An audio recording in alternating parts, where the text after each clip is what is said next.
Welcome to Module 4, video number 1. We're going to talk about technical SEO, and we're specifically going to start off with the fundamentals and the basic, what exactly is technical SEO, what does it mean, how exactly you do it, and really just the fundamentals before we dive into like step by step. Here's a checklist of everything to look at. Let's go through what you really need to know going into this. Now, as always, I'm going to start off with the absolute basics, then we'll progressively get more and more advanced. And the basics are, what is technical SEO, right? Well, technical SEO is the process of tweaking a website to help search engines more efficiently crawl and index it.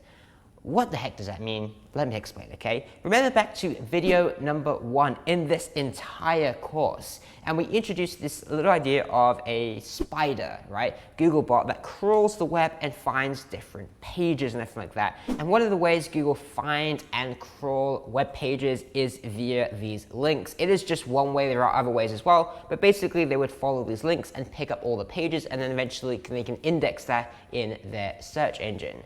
Now, that is, again, a very basic understanding of it, but here's another understanding you need to have on top of that. It is something called crawl budget. Now, what crawl budget refers to is it's basically the amount of resources a search engine will allocate to crawl in a specific website, right? What does this mean? It means that they're not going to crawl every single page on your website, or they may not crawl every page on your website, right? And there's things and factors that can potentially slow down this whole crawler and prevent them from crawling all the pages, right? Now, I'll get into what those factors are, but the basic understanding is that there is a limit of how much your website they will crawl and how often they'll crawl and various different things like that. The way to improve this is to do well with all the other areas, including this, of actually having a great website, great authority in terms of backlinks and content, everything like that. That will absolutely improve this.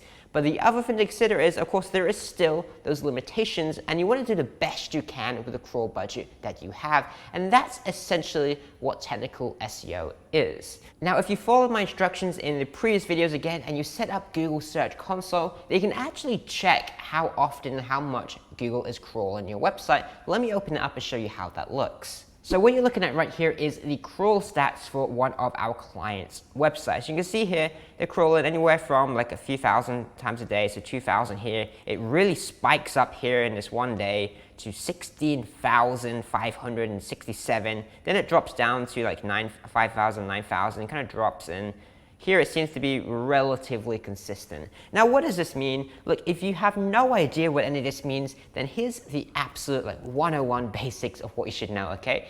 If you see any spikes like this, it's probably something to look into. That's it, okay? If it's consistent over time, if it's growing over time, that is great. If it's dropping over time, something to consider, but at least you're just realistically looking for consistency. And while I can see that there are certain spikes on certain days, generally speaking, if you go from the beginning here, which is on 2,500, to the ending here, which is about 2,700, 3,000 or so, it's relatively consistent apart from a few outliers in the middle of this data. Now, scrolling through, you can see here errors and stuff. So you can see here host status had problems in the past. So if I go ahead and click this, you'll see at some point there was some issues with the server connecting to the server, right? Now, again, this is just indicators of problems. When you combine that with obviously issues in this data over the past few months, then that can also be a sign to look into. We can also look at the coverage,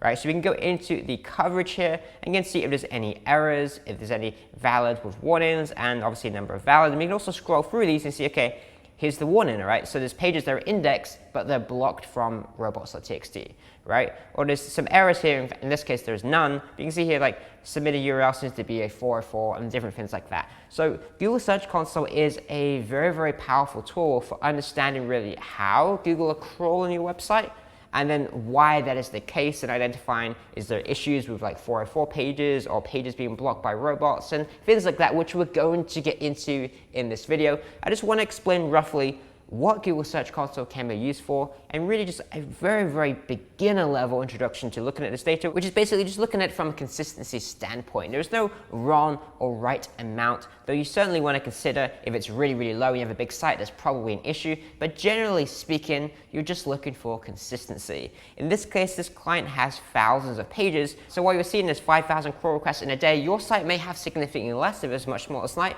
or it may have significantly more. It depends on, again, the site size, the site authority, and various different factors. The thing you want to look for, again, is just consistency.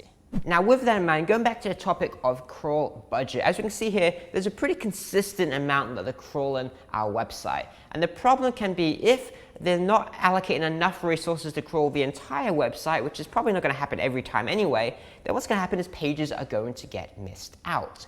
And what you absolutely do not want is the most important pages being missed out, and instead some low quality page being picked up instead, you know? So the idea of technical SEO is to identify bottlenecks, to identify things that are slowing down the crawler and stopping it and preventing it from crawling your website with ease. And as a result of reducing those issues, you're able to crawl your website better, faster, and easier. And then they're going to get to the pages that actually matter, and the pages that don't matter, you kind of just remove them or something and get rid of them from the equation altogether. So just a very, very basic example. Let's say they're crawling your website and they click this link right here and it is a 404 page.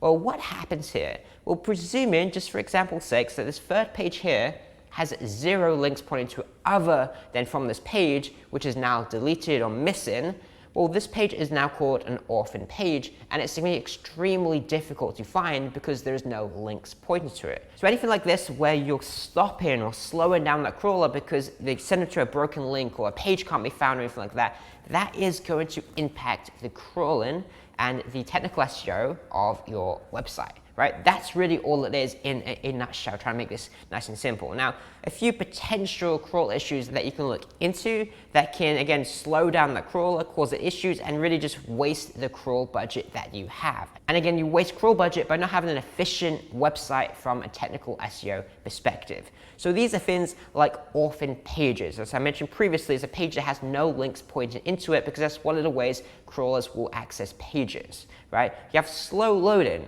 You know, if your page takes page takes 3 seconds or 5 seconds to load, well, that slows down the crawler because every single time you have to wait 3 seconds, then 3 seconds in the next page, and 3 seconds in the next page. It slows down the crawler, and again, they have a limited amount of resources that are allocated into your website, so it's going to impact the number of pages that they will crawl. You can also have thin content pages. If you have a page that has no content, no value to search engines, and then you say you have like hundreds of these, what can happen is they're spending tons of these resources on pages that simply do not matter, okay? So in this case, you just want to get rid of all those pages. It's very, very simple. We'll talk about that as we get into it. You also have pages that aren't in the sitemap, okay? Another way they can access pages isn't only via links, they can also access pages via your sitemap. So again, if you have a page that actually matters, yet for whatever reason isn't in your sitemap, then that can also be another issue.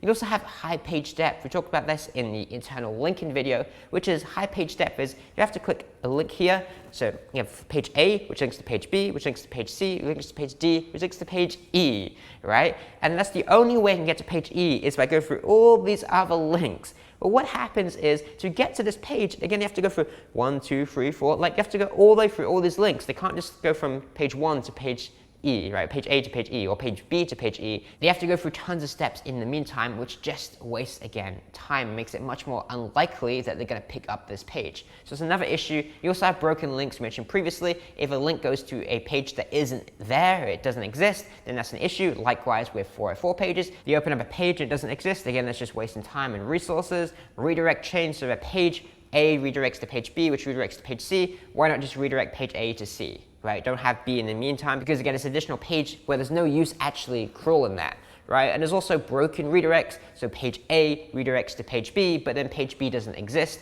Now they've crawled page A and B, but they've got no pages from it because page A is a redirect and page B is a missing page, right? So again, it's just wasting those resources. Now, how exactly do we identify all these issues? There are 2 tools we can use. Again, we already covered Google Search Console already, and that is a great tool for analyzing how they're crawling your website, how they're covering your website, how they're indexing your website, and a lot of data just like this, as we've shown previously. The next tool for really identifying most of these issues, I like to really use a tool like Screaming Frog or some sort of audit spider tool. What does this mean? Screaming Frog, we showed this previously, it basically allows you to replicate what Googlebot would do and go into your site as a spider and crawl all the different links and pages and everything like that and find all the different pages and issues on your site. There's many alternatives like Sitebulb and Deep Crawl and really a bunch of others, but Screaming Frog is a great tool for beginners because it's free for websites under 500 pages. So I'm just going to show this as an example. And what I'm going to do is I'm going to run a quick Screaming Frog crawl and show you guys how exactly this works. So what I'm going to do is I'm going to use this website right here. We showed it previously in examples, SEO Fitness, and I'm going to run it inside of Screaming Frog. Now, if you don't know how Screaming Frog works, here's just the 101 again, the absolute basics. Number one is you want to use the spider mode. Again, we talked about spiders previously, and the spider mode is basically when they're going to follow all the links left on your pages, give it a URL, and it's going to go in there and crawl everything just like Googlebot would do just the same. We talked about spiders previously.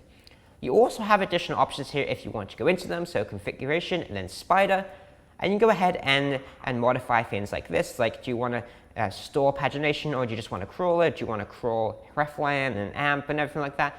Generally speaking, if you don't know what you're doing, just kind of leave it as the default. It's much easier, okay? But it's basically how you can go in there and modify the settings if you learn a little bit more about this. And also Screaming Frog themselves have extensive tutorials on their own website and guides going through how exactly to do all of this. You also, again, if you're a little bit more advanced, you have like the exclude option here. We can type in some things like this, which is just some stuff I use for Shopify, just to eliminate pages that really shouldn't be crawled and are just junk, like filters and things like that, right? So this is just regular expressions or regex or however the heck you say that, and it's just ways of, hey, if the URL contains !view equals view or !sort underscore by, then we don't want to crawl those pages. Very simple. Just, again, saving time, essentially, right? Once you're done, grab the URL, paste it into the top here, and you click this little button that says start, and that's how easy it is, okay? It's really easy. What we need to do now is we need to wait. And you can see here it's crawling, or it's about to start crawling anyhow. And we need to wait because, again, this is a spider. So what's going to happen is it's going to open up this page here, and it's going to start crawling it. It's going to check for information. You can see here it's starting to load. You can see the meta description. You can see the title in here. We're going to see like the canonical, the H2s, the Robots tag, canonicals there, and so on, right? So it's going to start collecting all of this data. But what's also going to happen is on that home page, it's going to see some links.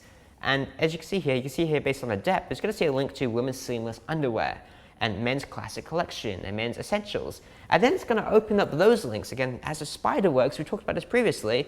And then on that page, it's going to see a bunch of links, and then it's going to open up those links, and so on and so forth, until ideally it's going to crawl the entire website. At this point, you can see there's 181 URLs encountered, and obviously 198 of them crawled. And this is currently at 5%, meaning this is going to take a little while to run through this entire website, but it's not a massive website by any means.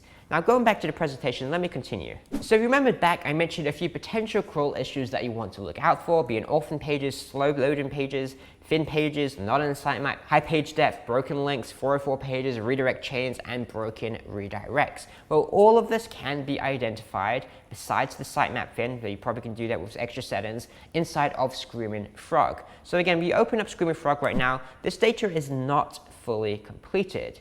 But what we can see is we can open up different things. For example, we have 4xx, a client error, right? So this is 404 pages from a CSS of something else, I guess some sort of plugin or something they're using that is a 404 page, right? We have server errors if there are any. We have redirect pages. Now, redirect pages 301s aren't necessarily an issue, but again, it's something to look into if they redirect to another redirect, as in a redirect chain, or they redirect to a 404 page, or anything just like that. And we can basically scroll through this and see a whole bunch of issues, again, once this all loads up. So here, canonicals, contains canonical. Self-referencing is actually a good thing. That's how it should be. Canonicalized, okay? We can double check the pages that are canonicalized. In this case, this is just separate URL variations that correctly canonicalized. And we'll go through what exactly this means in a moment. I just want to show you that you can find all of this information that I'm about to talk about inside of Screaming Frog.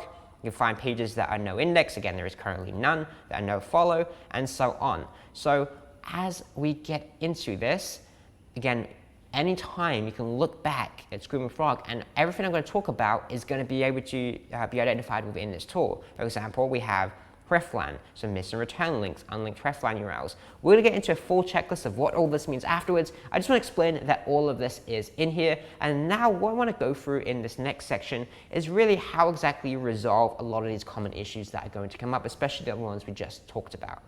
So for all of these issues right here, you pretty much have 3 options for fixes.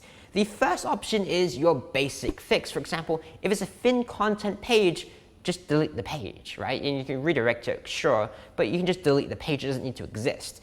If it's a redirect that is broken or a link that is broken, fix the link, right? I mean, this is easy, right? It's very simple ones. I don't think you need a tutorial to say, hey, you know, if this page is missing, how about you redirect it or rebuild it or do something with it, right? Very, very, very simple, okay? You also have things like, hey, if the page is missing from the sitemap when it shouldn't be, add it to the sitemap. Or if it's in the sitemap and it shouldn't be, remove it from the sitemap, right? So that's your basic ones. I think you can get the point. If you find them, we're in Screaming Frog and they'll give you a list of 4 or 4 pages and then just fix them, okay? That's easy. But you also have things that are a little bit more nuanced. So you may have a page that is really, really important for users, but shouldn't really be picked up by search engines. For example, you have your shopping cart, your wish list, and things like that. And typically, e-commerce platforms will block these at a Robots.txt level. But basically, those pages, they need to exist, right? If you have an e-commerce store and you don't have a shopping cart, then no one's going to buy anything, you're going to make any money, and it's not an e-commerce store, right? So it needs to be there. But you need the cart and the wish list and things like this to be picked up, and the account page and the login page and everything to be picked up by search engines. No, probably not, right? So again, this is something where it's a little bit more nuanced. You have to do a little bit more research in, do you need this page for users but not for search? If that is the case, you kind of have 3 options. You can canonicalize this, which we'll get into what that means. You can block this by like no index and say, hey, don't index this page, so it's accessible, but you say don't index it. You can also like straight up block it and say, hey, like you can't access this page, and just block it at a robots.txt level, okay?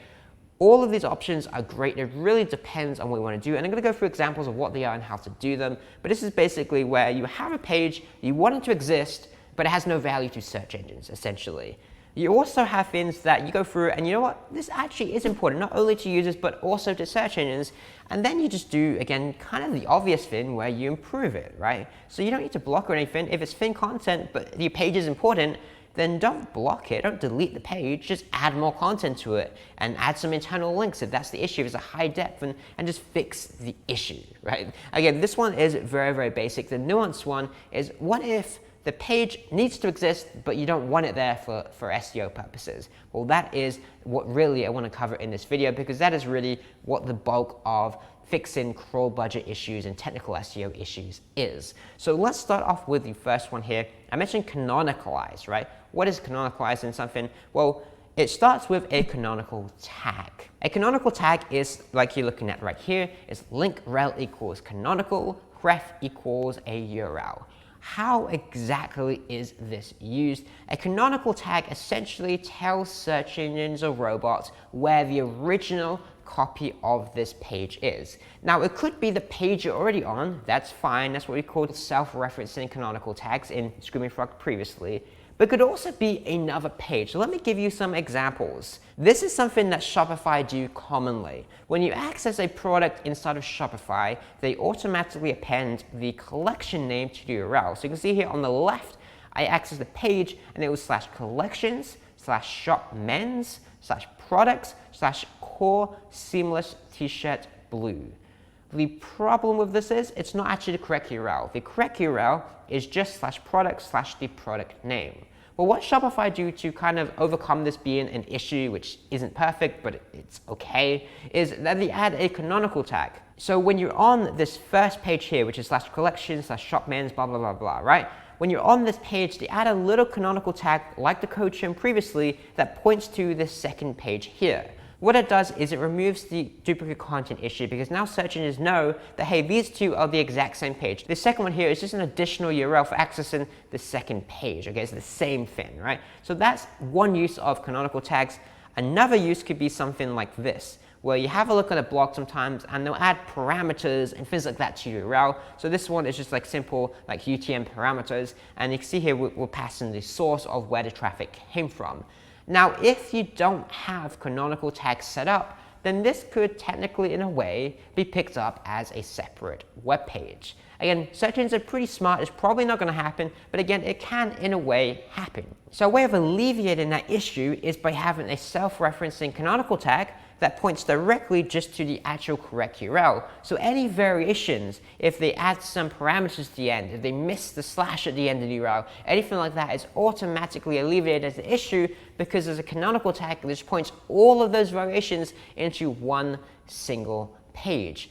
So this can just remove potential issues of the same page being picked up multiple times. One more example of where you may want to use canonical tags is like product variants. You have a look at these products here. 4 of these products are exactly the same thing. You look at the name of the product, it's Core Seamless T-shirt. Over and over again, every single one of them, right? The only difference is the first one is gray marl, the second one is blue marl, the third one is red marl, and the fourth one is charcoal marl, right? So it's just different colors. So these are what we call product variants in e-commerce, which again, it's just the same product, just in different colors or different sizes, different options, right? Now, realistically, unless people are specifically searching for gray marl core seamless t-shirt, you probably don't want to have every single one of these products indexed. So what do you do to, again, alleviate that issue, remove that issue? You basically canonicalize them all into a single page. So you have one page, which is just Core Seamless T-shirt, or just any one of these basically, and then on those pages, you have links to the other ones for users, because again, for users, they need all these options, but for search engines, every single one of them has a canonical pointing to only one of those pages. So let's just say you have this page, gray marl, and you have a canonical pointing to this page. So every single one of these pages here, they're accessible for users, but they're only accessible for users. But for search engines, they're not indexing those pages because they know that all of these pages are just variations and copies of this one over here. So to sum this up, when exactly would you want to use a canonical tag? You want to canonicalize URL variables and variants as we covered previously. You also use it to merge duplicate or near duplicate pages when both are needed for users. One recent example we have with a phone repair client we work with where they have tons of different products for every type of repair. So for example, I have an old iPhone X and they have, say, iPhone X battery replacement, iPhone X camera repair, iPhone X back glass repair, iPhone X screen repair, and so on. And they'd have like 15 different products. iPhone X headphone jack repair, I guess it doesn't actually have headphone jack, but you get my point, right? They have all these different repair products, and we're like, yeah, that's not necessary. We can actually just have one page for iPhone X repair and rank that for every single one of the services, right? Because that's what competitors were doing. So we just canonicalized all those pages into the main category page just for the overall iPhone X repair. But the point is, if a page is a duplicate or a near duplicate, you can canonicalize all of them into a single page to, again, save crawl budget and really just reduce the overall low quality pages on the website. Now, one final mention I just want to throw in there because some people make this mistake. You do not want to use this for pagination. And if you don't know what pagination is, it's when you scroll down to a page and it has like page 1, 2, 3, 4, 5, 6, 7, 8, 9, 10, and whatever else, or page next, previous, or anything like that, right? There's additional products or blog posts or anything like that on the next pages, right? This is called pagination. And you don't want to canonicalize them because they are unique content. Right? Page 2 is unique content. It's not good content particularly, but it's good for users at least. So don't make the mistake of canonicalizing every single one of these pagination pages into the first page because they are unique, right? So just don't do that. I just want to throw a special mention because some people make this mistake and it's not the right way of doing things. When canonicalizing doesn't work, you also have the option to no-index a page. This can be done in 2 ways. The first way is a meta robots tag, as you're looking at right here, which is basically meta name equals robots, which is, hey, something for robots, you basically tell them, and then the content is what you want them to do, which is, hey, no index, as in do not index, do not add this to your search engine essentially. And you can have the option for follow or no follow. What does that mean is, should they follow the links, or do you recommend they don't follow the links? Essentially, very, very simple. This is specifically important to mention because certain platforms, again, Shopify, they have some really silly option. When you remove a page from the sitemap, it automatically adds no index, no follow, which again, you may not want to have it in the sitemap, and maybe you want to canonicalize it or something. It's just the wrong approach and just silliness all around. So just be careful that when you no index a page, you may still want to have links followed because they're still important. But if not, if the page again doesn't need to be followed, then you have no index, no follow. Hopefully this is all making sense. Again, it's really just about the spider we talked about previously. If you want them to follow the links on the page, then have it no index, follow. And if you don't want them to follow links on a page, have it no index, no follow. Very, very simple. You can also do this with an X robots tag. And this is done in something like your HT access file, something like that. Google that if you don't know what it is. It's a little bit more technical, and frankly, if you're not sure what something like HT access is, I probably wouldn't recommend doing this just yet until you learn a little bit more, because you don't really want to screw anything up. Now, what you can see here is basically we have here, if a file matches a PDF, then we can go ahead and no index all of them all at once. So rather than with the no index meta robots tag, we have to do this on a page by page basis previously, where you go on to basically this one, and every single page you don't want indexed, you'd add this code to the header of the page. With the X robots, however, we can just add this as a rule, and all pages passing our rule will be, again, no indexed or whatever we want to set here. Now, in this case, the rule is if it matches a PDF file, as in if it's a PDF file, it could also be if it's images, it could also be a certain directories or anything just like that. But you create rules essentially, and it's just a little bit easier to manage this overall. Now, a quick example of where you may want to do this. Here is a tag page on a blog. And tags in general, I'd actually probably recommend just deleting them altogether, again, unless you absolutely need it to be there. But if for some reason you absolutely do need it to be there and it's really helpful for your users, which it probably isn't, but if for whatever reason you believe that is the case at least, then here's what I would recommend doing, and that is to no index them. Now, here's an example on Shopify. You can see here the URL is /blog/tag/Shopify, which is just the name of that tag. And you can see here, looking at this page, there's nothing about Shopify, right? The H1 there is blog, and everything about the page is the exact same as the blog. The only thing different is that it shows a few different blog posts that are relevant to this tag. So I think that's low quality. It's not going to rank for anything. There's no purpose. Search engines can already access all these blog posts via pagination, so you don't need to have it there for crawling purposes or anything like that. It's just low quality and should be no index, or again, preferably deleted. Okay, so that's just one use case where you'd want to do that. And the other thing to mention, as previously, is just make sure that you're correct with the follow and no follow aspect of this. Again, if you want the spider to follow links on this page, have it as follow. If you don't want it to, then set it as no follow. It doesn't mean they'll adhere to that, but it's just a recommendation, and it's better to do it correctly. Now, when would you want to no index a page? You want to no index a page when a page, again, needs to exist for users, but not for search engines, and when it can't be blocked from Robots.txt or doesn't make sense to, right? Because the problem with using no index is that a search engine still needs to crawl and access the page, and then it will check that it's set to no index, and it won't index it, but it's still going to crawl it. So it's still going to waste crawl budget, crawl resources, right? So again, that may be fine, but if you can, and if it makes sense to, which we'll get into, then you may also want to block it at a robots.txt level, which again, we'll get into next. And finally, just another mention again, don't do this on pagination. The reason you don't want to do this on pagination is because if a page is set to no index for long enough, it may end up leading to search engines no longer crawling the page. And well, you need your pagination crawled, because otherwise a lot of products may be missed out from crawling, or a lot of blog posts or anything like that. So again, just do not use this for pagination. It's not the correct thing to do. We'll talk about how to set up pagination correctly in the next video. Now, the next thing you can do is block something at a robots.txt level. What you're looking at here is just a quick example of a bit of code from a website's robots.txt file. And basically, you can open this for any website. Just go to the website.com/robots.txt, and you can check mine. You can check any website whatsoever. Here's an example one right here for an e-commerce store. And you can see here they're blocking /checkout/ quick buy / product underscore personalization and / register, which again makes sense because search engines don't need to pick up the register page or the checkout page or whatever the errors page is, right? So again, this actually makes sense. And they're blocking here the whole directory. What does that mean? It means if I type in /checkout / whatever, or add some parameters and everything like that, it's all blocked there because they're blocking the whole overall directory here.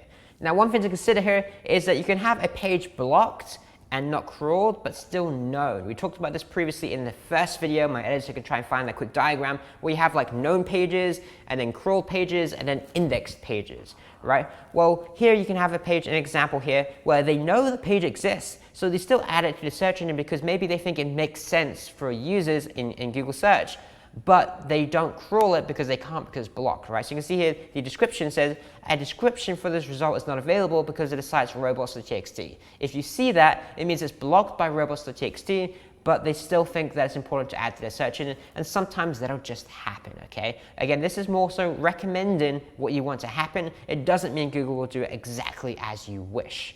So when should you use Robots.txt to disallow access to pages and directories? Well, you want to do this when a page, again, needs to exist for users, but not for search, like the checkout pages and things like that. And really, the most important thing here is when there's no need for search engines to read the page content, right? This is very, very important because if you disallow search engines to access a page, they can't read the internal links. They can't read if it's like NoIndex or not, or the canonical tags or Hreflang tags or anything like that. So what you absolutely do not want to do is block a page from Robots.txt that has loads of backlinks to it.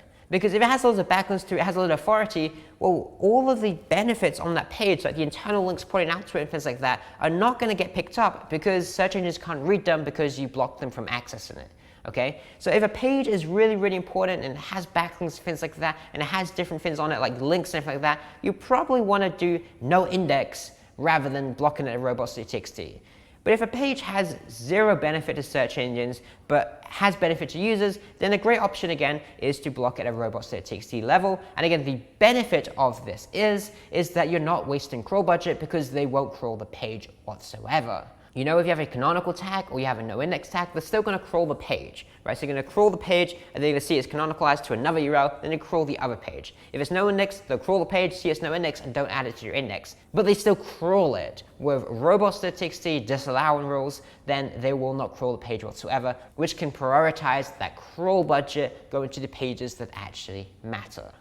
And one more fairly advanced use case example for you guys is Hreflang, if I'm saying that correctly, right? And basically, this is where you have multiple languages or country-specific pages set up on your website. So example here from my website here, Suffolk Latch Company, you see here they have the default here, they have the English one, and just an example I threw together, they have a Spanish one, right? So if you have a different site for Spanish users, English users, or UK users and American users, then you can set up basically Hreflang to differentiate them. And what that does, you have a look at an example right here, it basically says, hey, you have an English site, you have a Spanish site, you have whatever, and they're not duplicate content because they're targeting different things and they're not going to overlap. The Spanish one theoretically shouldn't rank in the English results and so on. It's basically telling search engines all the different variations of this, right? So again, looking at the code here, for every single page you say, here's the default, here's the English one, here's the Spanish one, and all the different variations, you just add all of them in there, right? Including the page that it's currently on as well.